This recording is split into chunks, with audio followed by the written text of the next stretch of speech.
Hello class good morning class. आज के class में जो हम डिस्कस करने वाले हैं सेलुलर चेंजिंग इन नेक्रोसिस। ठीक है, तो cellular changes in necrosis means necrosis में सेल के डेथ या अनकंट्रोल्ड और रिवर्सिबल्स होते हैं। जब सेल को सीवियर इंजरी या लैक ऑफ ऑक्सीजन या इन्फेक्शन या टॉक्सिक सब्सटेंसेस की वजह से डैमेज होते हैं तो सेल के अंदर स्ट्रक्चर चेंज होने लगते हैं और इन चेंजेस को हम सेलुलर चेंजेस या नेक्रोसिस कहा जाता है। बात करेंगे सेल स्वेलिंग, किस तरीके से हमारी सेल्स जो है स्वेल हो जाती हैं। तो नेक्रोसिस के एर्लियर स्टेज में सेल स्वेलिंग होती है। इसका मेन रीज़न है एटीपी की डिफिशिएंसी होती है। एटीपी कम होने से सेल मेम्ब्रेन के आयन या पंप्स या specially sodium potassium pump properly work नहीं करते हैं। इस वजह से सोडियम क्या होता है, सोडियम और वाटर सेल के अंदर एक्युमुलेट होते हैं और सेल का साइज़ क्या होता है, इंक्रीज़ हो जाता है और साइटोप्लाज्म सेलून दिखाई देते हैं। इस प्रोसेस को हाइड्रोपिक स्वेलिंग भी कहा जाता है।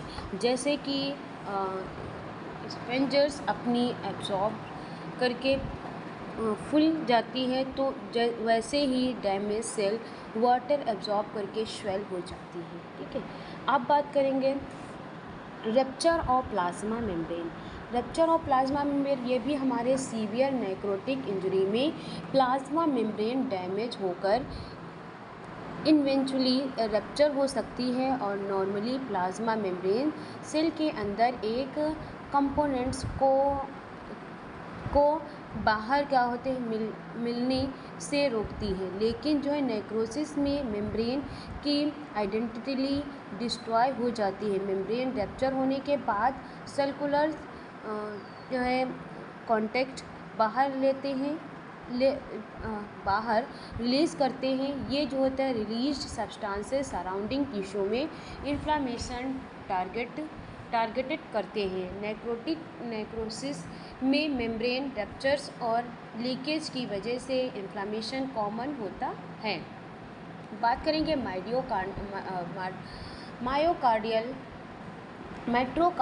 डैमेज। माइटोकार्डियल सेल के एनर्जी प्रोड्यूसिंग ओरिजिनल्स नहीं होते हैं। नेक्रोसिस में माइटोकार्डियल मेम्ब्रेन डैमेज हो सकती है, जैसे एटीपी प्रोडक्शन डिक्रीज हो जाता है।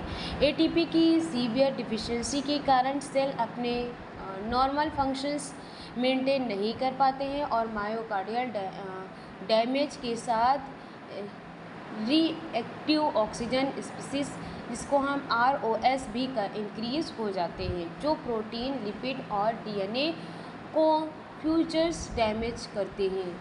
इस तरह माइटोकार्डियल डैमेज सेल इंजरी को और सीवियर बना देते हैं। फिर बात करेंगे न्यूक्लियस चेंजिंग। न्यूक्लियर चेंजेस में क्या होता है कि ये हमारी न्यूक्लियस में 3 मेन चेंजेस होते हैं। प्रोकाइनेस, तो प्रोकाइनेस ये न्यूक्लियस श्रिंकेज हैं। इस स्टेज में न्यूक्लियस श्रिंकेज और स्मॉल हो जाते हैं और न्यूक्लियर क्रोमैटिन्स कंडेंस हो जाते हैं। इसीलिए न्यूक्लियस माइक्रोस्कोपिक में डार्क एंड डेंसिस दिखाई देते हैं। तो प्रोकाइनोसिस nucleus becomes small and dark होते हैं। कार्योरेजिया ये क्या होते हैं, फ्रेगमेंटेशंस को इंक्रीज करते हैं। कार्योनाइसिस के बाद न्यूक्लियस फर्दर डैमेज होकर स्मॉल फ्रेगमेंट में टूट जाते हैं और इन न्यूक्लियस फ्रेगमेंट को माइक्रोस्कोपी में स्कार्टेड पीसेस की तरह देखा जाता है। कार्योलाइसिस ये जो होता है डिसोल्यूशन ऑफ न्यूक्लियस होता है। कार्योलाइसिस में न्यूक्लियर DNA और क्रोमैटिक एंजाइम को एक्टिव एक्शन से डाइजेशन डिसॉल्व हो जाते हैं। इस वजह से न्यूक्लियस ग्रेजुअली पेल हो जाते हैं और फाइनली डिसअपेयर हो जाते हैं। फिर हम बात करेंगे treatment of necrosis. Treatment of necrosis की बात करें तो इसमें नेक्रोसिस में ट्रीटमेंट का मेन एम होता है केसेस को कंट्रोल करना और ब्लड सप्लाई रिस्टोर करना, इन्फेक्शन ट्रीट करना और डेड टिश्यू रिमूव करना। अगर नेक्रोसिस इस्कीमिया और ब्लॉकेज और ब्लड सप्लाई की वजह से ही है तो ट्रीटमेंट का पर्पस ब्लड फ्लो को रिस्टोर करना हो सकता है। अगर इन्फेक्शन प्रेजेंट है तो अप्रोप्रिएट एंटीमाइक्रोबियल्स ट्रीटमेंट दिया जा सकता है। डिब्रेटमेंट का मतलब है डेड और नेक्रोटिक टिश्यू को रिमूव करना। ये सर्जिकल या सेलेक्टेड सिचुएशंस में नॉन सर्जिकल मेथड से किया जा सकता है। नेक्रोटिक टिश्यू रिमूव करने से हेल्थी टिश्यू को हील होने के बेटर अपॉर्चुनिटी मिलती हैं और जो है इन्फेक्शंस के स्प्रेड को कंट्रोल करने में हेल्प मिलती है। सीवियर केसेस में टिश्यू डैमेज बहुत एक्सटेंसिवली हो सकते हैं। ऐसे केसेस में स्मॉल एरिया और डैमेज टिश्यू रिमूव से लेकर वेरी सीवियर लिम्फ डिस्ट्रक्शंस में एम्पुलेशंस तक की ज़रूरत हो सकती है। अब गैंग्रीनियस नेक्रोसिस की बात करें तो इसमें क्या होता है कि ये हमारी गैंग्रीन नेक्रोसिस का एक इम्पॉर्टेंट क्लिनिकल फॉर्म होता है। ये कॉमनली सीवियर इस्कीमिया मतलब कि ब्लड सप्लाई की कमी के कॉन्टेक्स्ट में डेवलप होती हैं, स्पेशली लिम्फ नोड में। ठीक है, तो गैंग्रीन में टिश्यू डेड हो जाते हैं और अपीयरेंस ड्राई या सैलोन इन्फेक्टेड या डिसकलरेड हो सकते हैं depending on the types. In this it is commonly associated with the lower limb, especially when this is severe.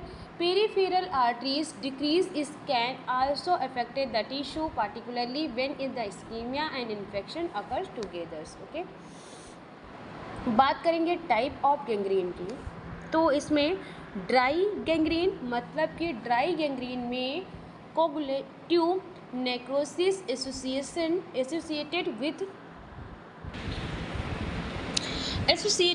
Severe ischemia इस डेवलप होते हैं। इस्कीमिया टिश्यू को ब्लड सप्लाई में मिलती हैं लेकिन इनिशियली सिग्निफिकेंट बैक्टीरियल इन्फेक्शंस ज़रूरी नहीं होता है।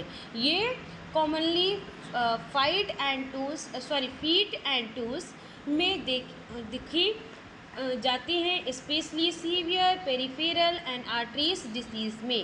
Affected tissue generally dry, shrinkage या डार्क म्यूनिफाइड अपीयरेंस डेवलप करते हैं। एग्जाम्पल की बात करें, patient with the severe peripheral arteries decrease में develop ischaemia necrosis of toes leading to dry gangrene. ठीक है, फिर हम बात करेंगे इसमें वेट गैंग्रीन की। तो वेट गैंग्रीन्स में नेक्रोटिक टिश्यू के साथ बैक्टीरिया इन्फेक्शंस भी प्रेजेंट होते हैं। इन्फेक्शंस के कारण इन्फ्लामेशन, टिश्यू स्वेलिंग, पस या पुस स्मेलिंग्स, डिसचेंज डेवलप हो सकते हैं। वेट गैंग्रीनिंग मोस्ट टिश्यू में रिलेटिवली मोर कॉमन होते हैं और रैपिडली प्रोग्रेस कर सकते हैं। It can occur in the situations such as the infected diabetes, foot wound या presence sure bed sores, oral tissue and other tissue when in the infection develop in the already damaging tissue. क्योंकि infections can spread rapidly, wet gangrene is a medical emergency require the promoted treatment. अब gas गैंग्रीनिंग की बात करेंगे तो ये भी severe and potential life threatening form of infected tissue necrosis in which creating bacterial produce gas with in the damage tissue.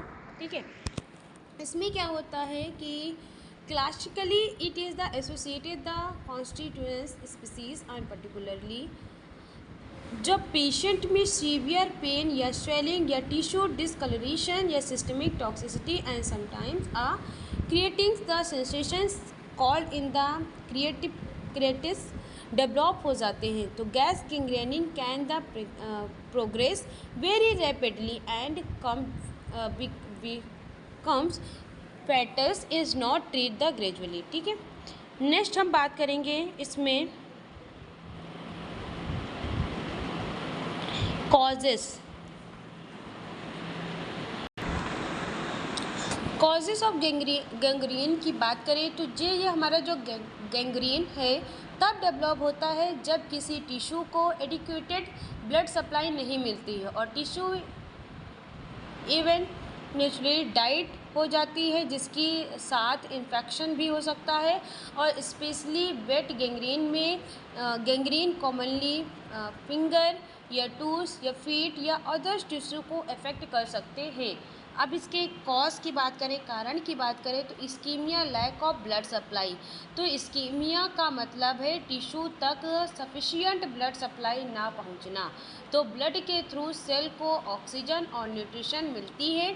जब blood flow severely reduce या completely stop हो जाते हैं तो टिश्यू को ऑक्सीजन नहीं मिलती और नेक्रोसिस क्या होता है, डेवलप हो सकती है। जैसे कि सीवियर पेशेंट पेरीफेरल्स,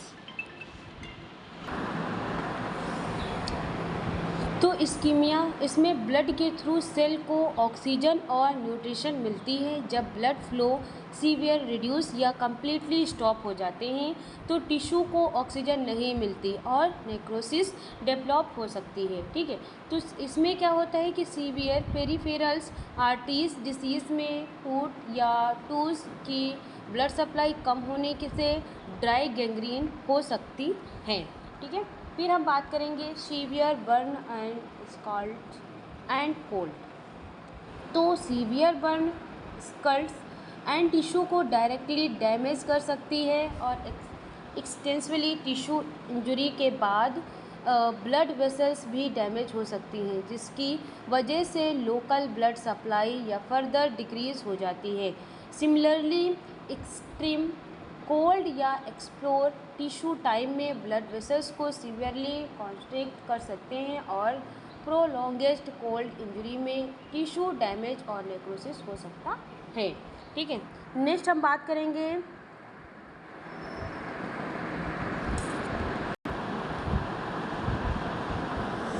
रायनॉड डिसीज़। तो रेनॉड डिसीज़ में क्या होता है, ये भी फिंगर्स और टूस की स्मॉल ब्लड वेसल्स और कोल्ड टेम्परेचर्स या स्ट्रेस के रिस्पॉन्स में एक्सटेंसिवली कंस्ट्रिक्ट हो जाती हैं।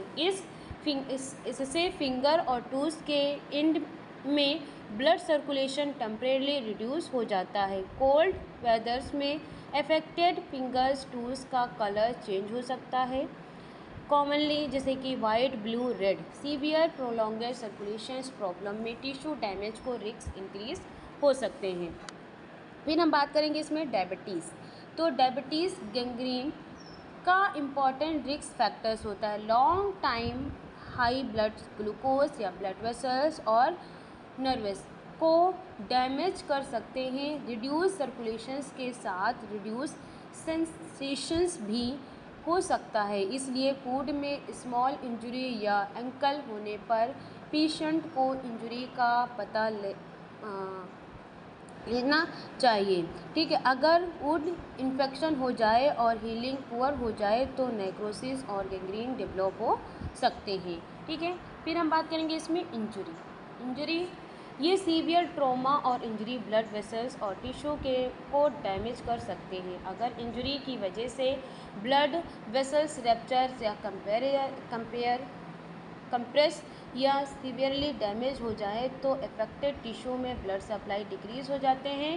This may lead to ischemia and tissue necrosis. ठीक है, एम्बोलिज्म्स की बात करें तो इसमें भी ब्लड वेसल्स के अंदर कई मटेरियल कॉमनली या ब्लड क्लॉट इम्बल्स ट्रैवल करते हैं, जिसके स्मॉलेस्ट ब्लड वेसल्स को ब्लॉक कर देती है। अगर ब्लॉक्ड वेसल्स किसी लिम्फ को ब्लड सप्लाई कर रही है तो सडन इस्कीमिया डेवलप हो सकता है।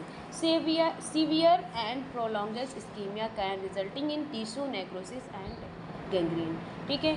इम्यून डिफिशियंसी में ब्लड की इन्फेक्शंस से फाइट करने की एबिलिटी रिड्यूस होती है। अगर टिश्यू में इंजरी या वुड हो और इन्फेक्शंस डेवलप हो जाए तो वीक इम्यून रिस्पॉन्स की वजह से इन्फेक्शन कंट्रोल करना डिफ़िकल्ट हो सकता है और severe infections and tissue destructions या हमारे में increase the risk of wet gangrene develop in the indirectly conditions. ठीक है।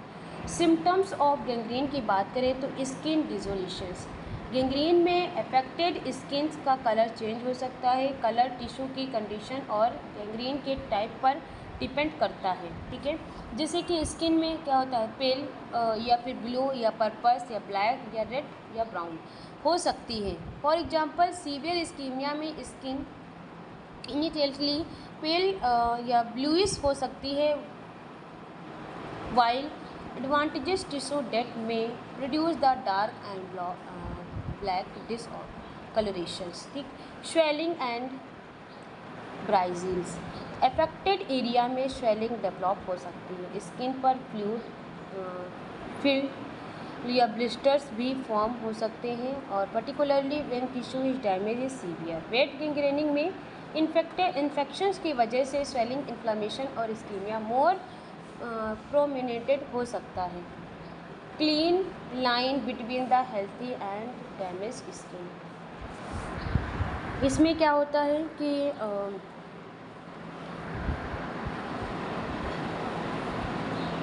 गैंग्रीन में कभी कभी हेल्थी टिश्यू और डेड टिश्यू के बीच क्लियर बाउंड्री मतलब दिखाई दे सकती है। इस बाउंड्री को क्लियरली लाइन को डायमिनेशंस कहा जा सकता है।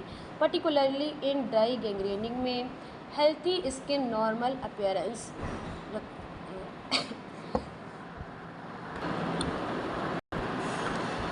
अगर हम इसमें एग्जाम्पल की बात करें तो हेल्थी स्किन नॉर्मल अपीयरेंस रखती है, वाइल डेड टिश्यू डार्क या ड्राई एंड श्रंक हो सकते हैं।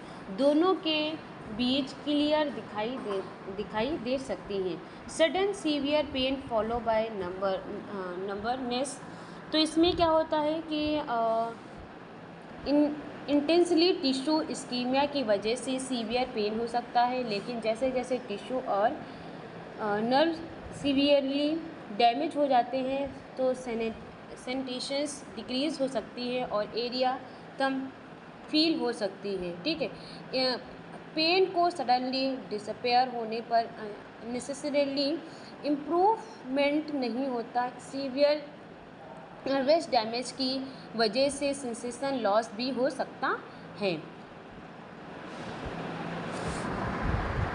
नेक्स्ट हम बात करेंगे किसकी, इन्फ्लामेशंस की।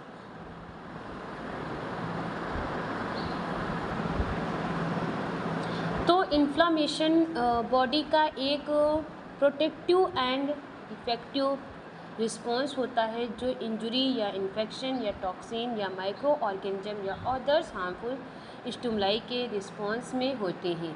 सिंपल वर्ड में देखें, जब बॉडी किसी टिश्यू को डैमेज या इन्फेक्शन होता है तो इम्यून सिस्टम्स एक्टिवेट होते हैं और बॉडी वेसल्स और इम्यून सेल्स मिलकर हार्मफुल एजेंट को रिमूव डिस्ट्रॉय करने की कोशिश करते हैं और डैमेज टिश्यू को क्लियर करते हैं और टिश्यू रैपिड स्टार्ट करते हैं।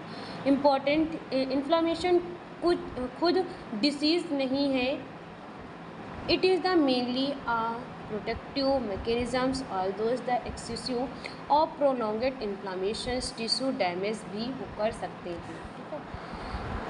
पर्पस ऑफ इन्फ्लामेशंस की बात करें तो इसमें हमारा इन्फ्लामेशंस के 3 मेन पर्पस होते हैं, जैसे कि डिस्ट्रॉय और न्यूट्रलाइजिंग हार्मफुल एजेंट। इन्फ्लामेशन का फर्स्ट एम हार्मफुल एजेंट को डिस्ट्रॉय या न्यूट्रलाइज करना होता है।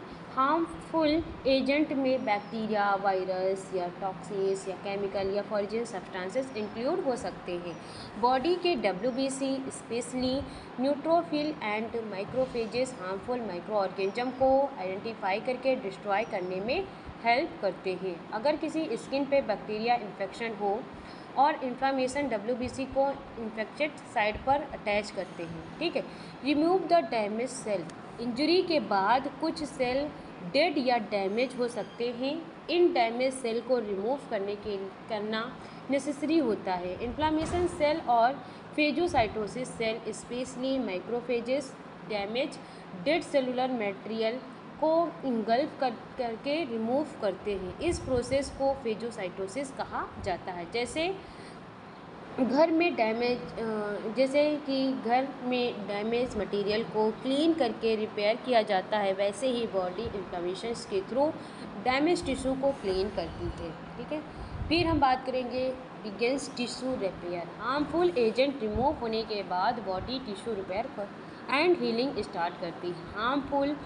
इन्फ्लामेटरी रिस्पॉन्सेस के कुछ mediator and cell tissue repair को प्रमोट करती हैं और new tissue inflammation blood vessels formation and extra cellular matrix को डिपोजिशन जैसे प्रोसेस हीलिंग में कंट्रीब्यूट करती हैं। ठीक है। क्लासिकल साइन ऑफ इन्फ्लामेशंस की बात करें। इन्फ्लामेशंस के क्लासिकल साइन को ट्रेडिशनली केसेस में डिस्क्राइब किया गया है, जैसे कि latest functions less loss of the functions को फिर 5 साइन के रूप में एडिट किया गया है, जैसे कि रबर रेडनेस, रूबर रेडनेस। रूबर्स का मीनिंग है रेडनेस। तो इन्फ्लामेशंस के टाइम अटैच एरिया की ब्लड वेसल्स या डायलेटेड वेसोडाइलेशन करते हैं और less us the area means blood flow increase हो जाता है। इंक्रीज ब्लड फ्लो की वजह से अफेक्टेड टिश्यू रेड दिखाई देते हैं। कट लगने के कुछ टाइम बाद वुड को अराउंड स्किन रेड हो सकती है। फिर हम बात करेंगे कोलर, मतलब कि हीट। कोलर एक मीनिंग है हीट या वार्मथ।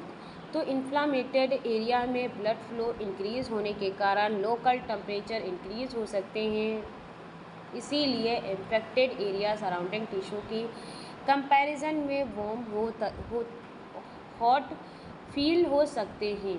ठीक है। ट्यूमर्स मतलब कि स्वेलिंग। ट्यूमर का मीनिंग है स्वेलिंग। इसमें क्या होता है, इन्फ्लामेशंस में ब्लड वेसल्स की परमेबिलिटी इंक्रीज हो जाती है। इसके कारण फ्लूइड पर प्लाज्मा प्रोटीन ब्लड वेसल्स और सराउंडिंग टिश्यू में मूव करते हैं। इस फ्लूइड एक्यूमुलेशंस को एडिमा कहा जाता है। एडिमा को रिजल्ट में अफेक्टेड एरिया या सैलून हो सकते हैं। ये ट्यूमर को मीनिंग कैंसर नहीं है, बल्कि क्लासिकल इन्फ्लामेशंस में ट्यूमर स्पेशली स्वेलिंग को रिफर करता है। फिर ठीक है। तो डोरल पेन, डोरल का मीनिंग है पेन, मीन्स इन्फ्लामेशंस के जो इन्फ्लामेशन के during severe scheme chemicals mediators release होते हैं, तो including bradykinins and prostaglandin which can the stimulate of the sensitivity pain receptor. Swelling का प्रेशर्स भी सराउंडिंग टिश्यू पर अफेक्टेड डील कर सकते हैं, इसीलिए इन्फ्लेटेड एरिया में पेन और रेडनेस फील हो सकता है। ठीक है। फंक्शंस लेसिया मतलब लॉस ऑफ फंक्शंस। तो फंक्शंस लेसिया का मीनिंग है loss of impairment of functions. ये 5th क्लासिकल साइंस हैं जो लेटेस्ट ऐड किए गए हैं। Pain, swelling, tissue damage and structure changes के कारण इफेक्टेड ऑर्गन या टिश्यू अपना नॉर्मल फंक्शन प्रॉपरली परफॉर्म नहीं कर पाते हैं। ठीक है। अगर नी जॉइंट इन्फेक्शन है तो पेन क्या करेगा, पेन एंड स्वेलिंग की वजह से वर्किंग और मूवमेंट डिफ़िकल्ट हो सकता है। ठीक है। अगर जो टाइप ऑफ इन्फ्लामेशन की बात करें तो एक्यूट, क्रोनिक और सब एक्यूट। ये हमारे इसके टाइप्स हैं। तो एक्यूट की बात करें, एक्यूट इन्फ्लामेशन इन्फेक्शंस का rapid and short duration response होता है। यूजुअली ये हॉर्स 2 डे तक लास्ट करते हैं। इसमें ब्लड वेसल्स में रैपिड चेंजेस होते हैं और and inflammatory cell quickly affected side पर रीच करते हैं। मेन जैसे कि न्यूट्रोफिल, तो न्यूट्रोफिल रियल इन्फ्लामेटरी रिस्पॉन्स के इम्पॉर्टेंट सेल हैं। ये बैक्टीरिया को प्रो फेजोसाइटोसिस करके डिस्ट्रॉय करने में मदद करते हैं, जैसे कि कट लग जाना या बर्न या एक्यूट बैक्टीरियल इन्फेक्शन या म्यूरल टिश्यू इंजेक्शंस। सब एक्यूट इन्फ्लामेशंस में क्या होता है, सब एक्यूट इन्फ्लामेशंस एक्यूट और क्रोनिक इन्फ्लामेशंस के बीच एक पैटर्न डिस्क्राइब करना है। इसमें क्या होता है, inflammation response neither purely acute और फुली क्रोनिक होते हैं। Mixed inflammation cell patient present हो सकते हैं। ड्यूरेशन जनरली एक्यूट से लॉन्गेस्ट बट क्रोनिक इन्फ्लामेशंस के कंपैरिजन्स में शॉर्टेस्ट होते हैं। मिक्स्ड इन्फ्लामेशन से इसमें जो है न्यूट्रोफिल के साथ mononuclear cell such as macrophages and lymphocytes भी प्रेजेंट हो सकते हैं। ठीक है, फिर हम बात करेंगे किसके, सब क्रोनिक इन्फ्लामेशंस। तो इसमें chronic inflammation long lasting inflammation required होते हैं। ये वीक, स्मूथ और सीवियर ईयर्स तक कंटिन्यू कर सकते हैं। इसमें इन्फ्लामेशन के साथ ऑर्गन्स, टिश्यू और इंजरी रैपिडली स्टिमुलेटिंग हो सकते हैं, जैसे कि macrophages, lymphocytes and others mononucleus inflammation cell. Macrophages damage tissue को रिमूव करते हैं और इन्फ्लामेशन मीडिएटर्स रिलीज़ कर सकते हैं, और लिम्फोसाइटिस्ट इम्यून रिस्पॉन्स को मेंटेन करने में इम्पॉर्टेंट रोल प्ले करते हैं। ठीक है,